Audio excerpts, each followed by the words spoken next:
Hello, ladies and gentlemen of the internet.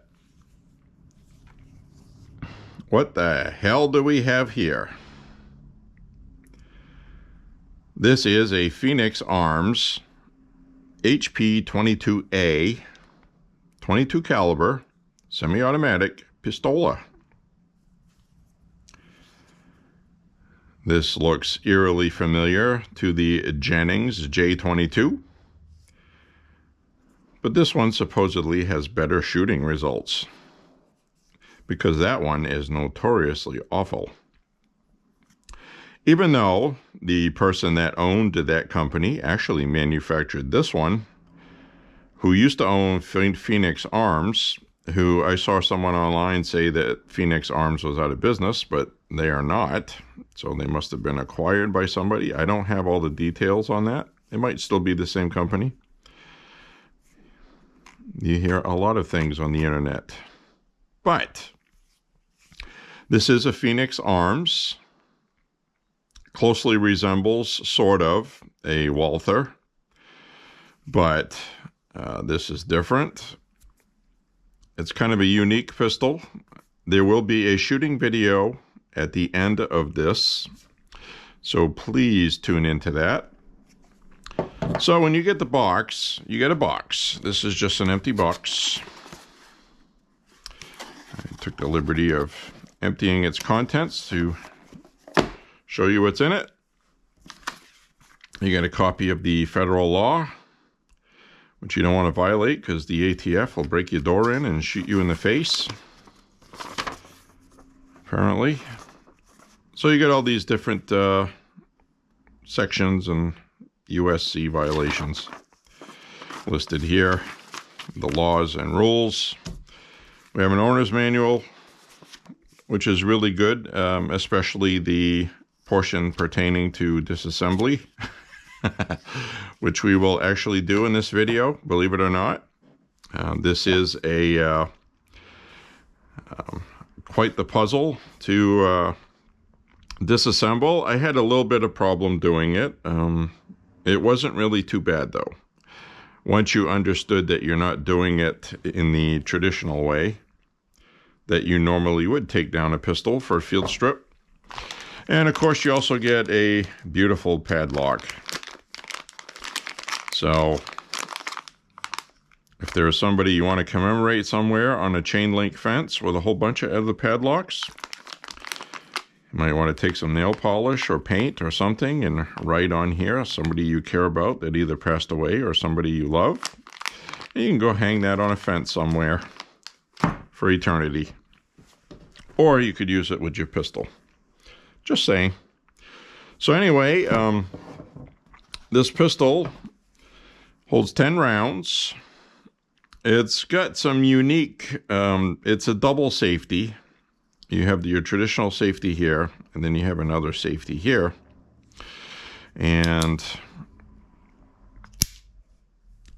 that is the trigger safety, hammer safety. So you can't fire, even though you can pull the trigger. Then you take the safety off, and that will fire, which I'm holding the hammer now because that safety is off. The hammer is going to hit the firing pin, which firing a 22 dry fire can damage a firing pin in most 22s. The only one I can think of that comes to mind that you can't is the Ruger Wrangler, according to their manual, but out of habit, I don't dry fire that either. So anyway, you also have this magazine release that you cannot release while you can read fire in here. Move that up where you can read safe underneath. Then now you can release the magazine. So when you go to put the magazine in, it will stop. You cannot put the magazine in unless you push the mag release button. So that is how they designed it. That's how it is. So if you buy one of these, don't try to force it, because you're just gonna do something you shouldn't do to it. Push the mag release button, push it in. Again, when you push this down, this safety, you cannot use the mag release button. It is solid like a rock. So, with that being said, slide does not lock back. You have your extractor.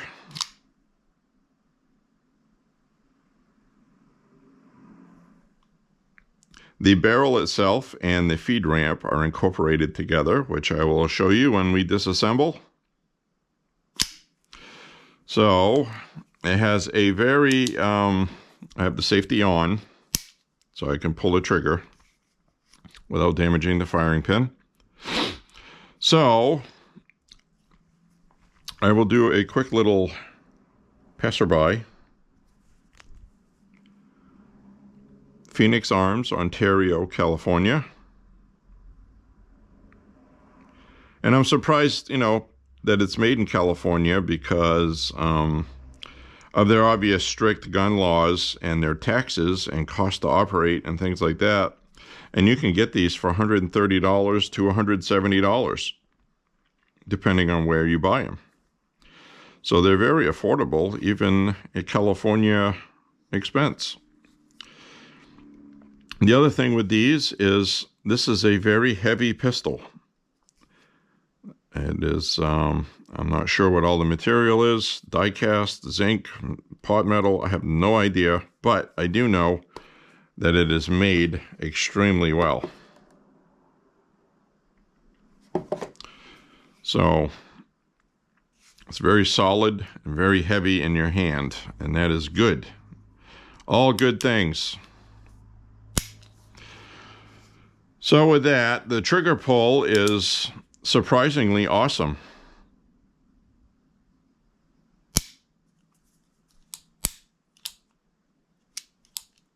I can't reset the trigger on this because you pull it down and you pull the trigger. If you hold the trigger down, the hammer, there's no reset. So, but it's got a decent trigger pull. You should be very happy with it. Now what I'm going to do is I'm going to do something crazy. You'll see in a moment. This is quite the adventure. It should go faster the second time I do this. But, famous last words, right? So this had to have the factory oil cleaned out of it and lubed properly, etc., so on. So whenever you buy a new firearm, you should disassemble it in oil, because the factory stuff basically is just waterproofing, so it doesn't rust on its way to you. So it says here, place the firing pin block in the downward position covering the red dot. We did that. Insert the empty magazine into the unloaded pistol. We did that, but we'll humor them.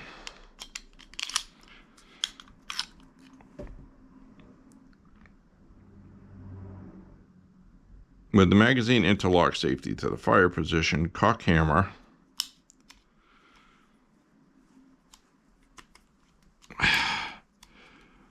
There we go. So what you have to do is make sure that you see fire in here. The safety's on. Otherwise, you can't cock the hammer.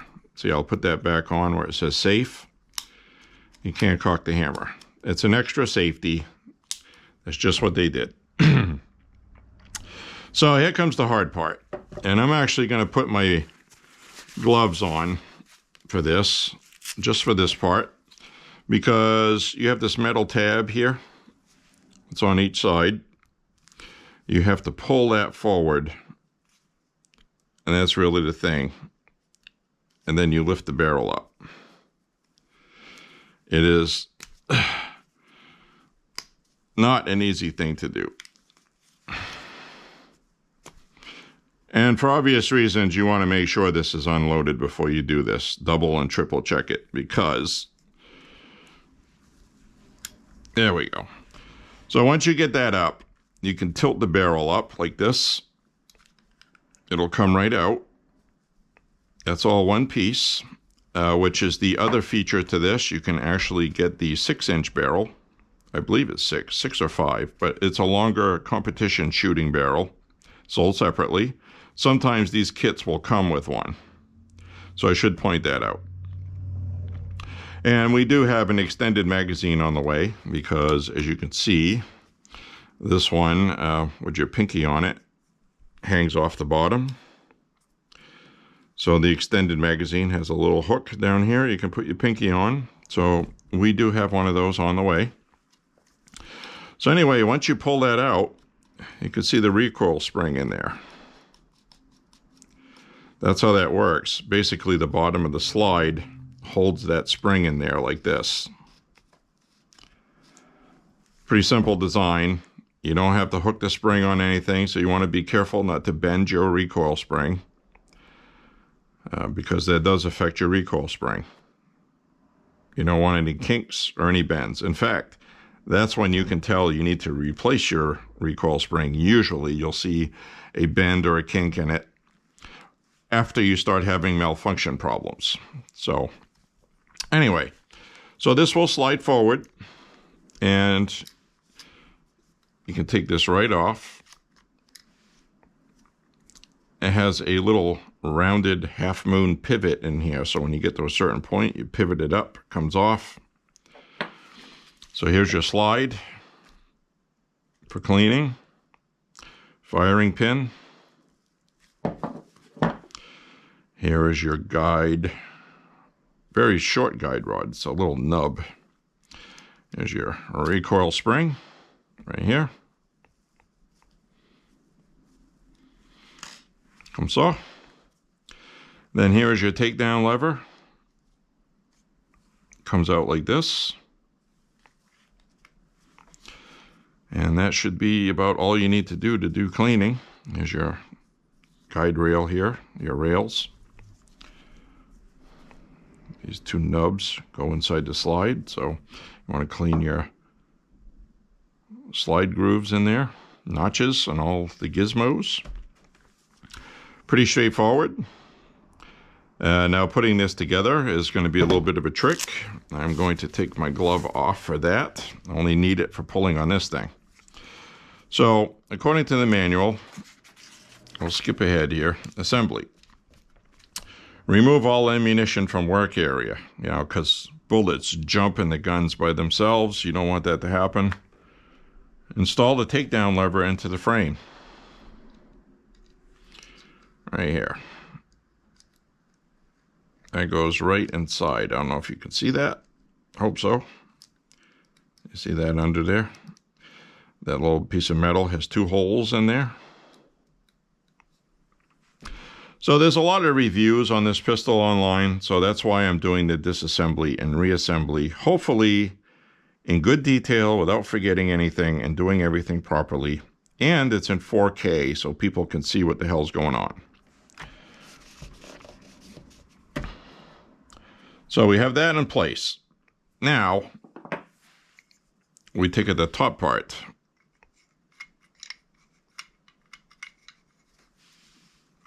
All right. There we go. Take the top part, put it over the back notch thing here in front of the hammer, and it will lock in there. And you can see it wants to spring upward. So what it says in the manual is to put your thumb on top and hold the slide about 1/4 inch forward. 1/4 inch forward from the back and hold that down. That gives you all the room you need to put your recoil spring in here. So now what you're going to do is you're going to put the correct end on the pin. And yes, it does matter on many, many recoil springs. This one, it looks pretty universal both ways, but you could see on this end it's more of a defined end, and this one's kind of, you have a tapered end and a normal end, usually on a firing pin, not firing pin, but a recoil spring. So you see how it's sitting on top here? You don't want that. You want to make sure the spring is on that little post, and then you just push it in and let it sit down like that. Because when this operates, the bottom of the barrel is going to hold the spring in there on its own. Now, what you do is we're going to be putting the barrel in.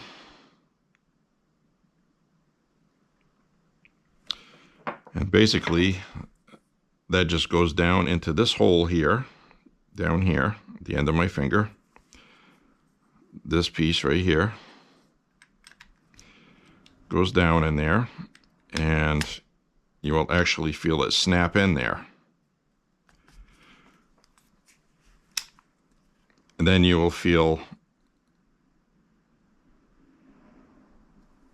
this takedown lever snap, which it just did. So now this should be together. Do a function check.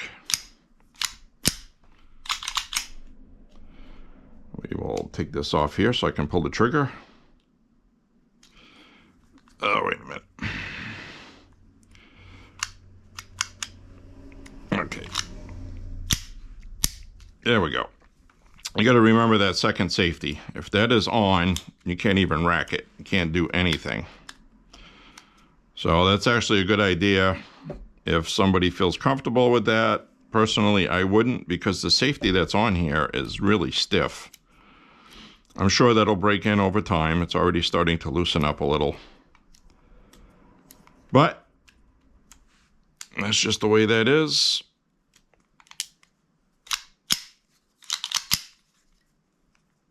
And again, you can't take the magazine out unless that's on. So when this is on, you can't rack the slide, but you can remove the magazine. And when it is off, and it says fire, you can rack the slide, but you can't remove the magazine.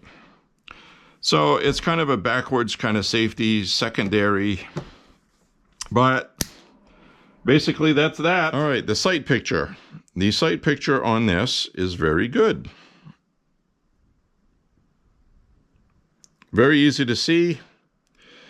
Kind of a, not really squared, but sort of a U, a squared U. How's that?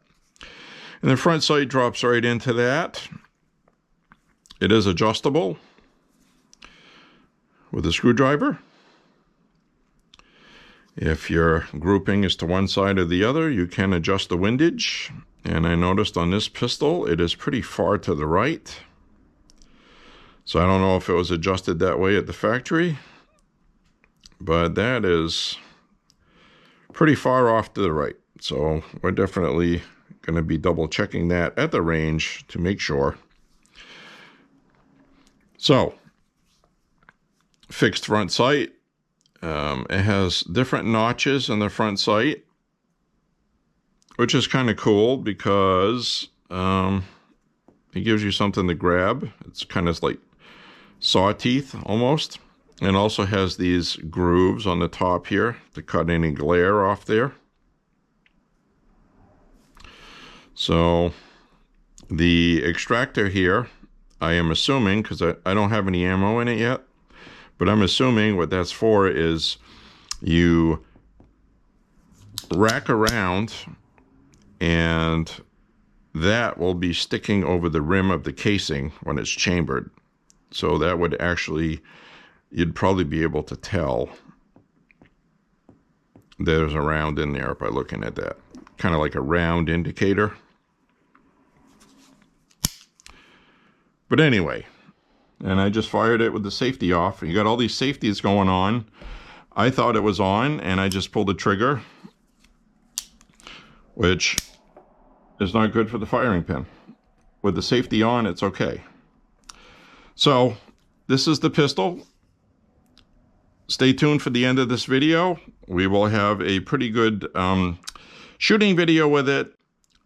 I don't know yet how long it's going to be because it has not been recorded yet, but it will get tacked on the end of this. So, with that, that is the end of this, and I really hope you enjoyed this. The Phoenix Arms HP22A. It seems like a fun pistol. There's plenty of videos online of people shooting them. They seem to function properly, but we will let you know in the attached shooting video. So thank you very much for watching, and I hope you enjoyed that.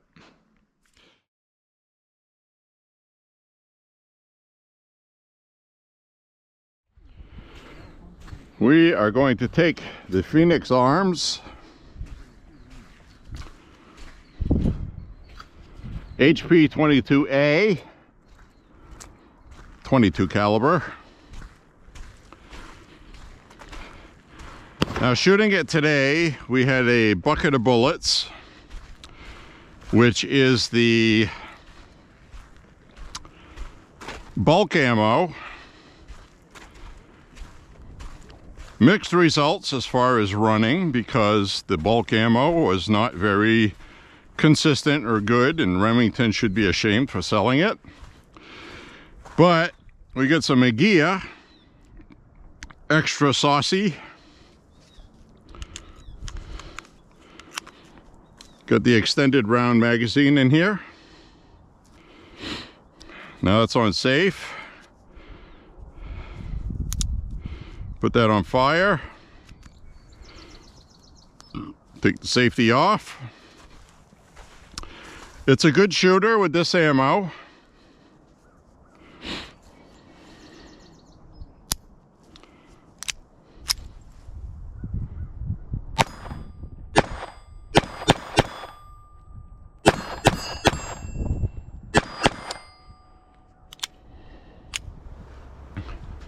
All right, we'll come up set like we're doing a self-defense. And we're dead.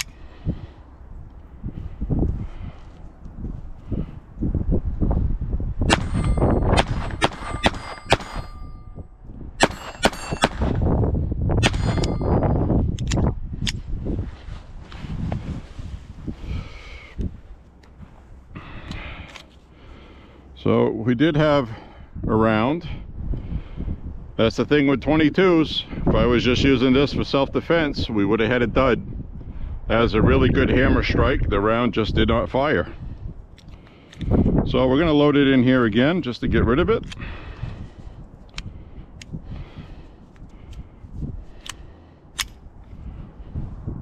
See if it goes the second time. And it did. So that's the peril of 22s because of the rim fire with a percussive primer compound. So anyway, damn good shooter. Highly recommend getting one of these. Very cheap, 130 bucks. You can get one of these. Works awesome. And there you have it. Slide does not lock back on the last round. Absolutely wonderful shooter.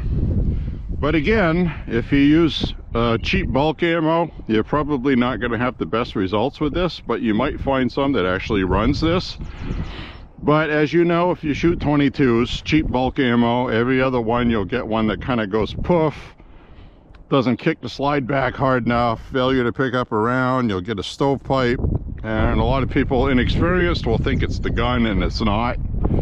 So always run good 22lr, mini mags, stingers, and these extra, kind of like extra spicy Agias. Regular and normal velocity, probably won't run this well, I'm not sure.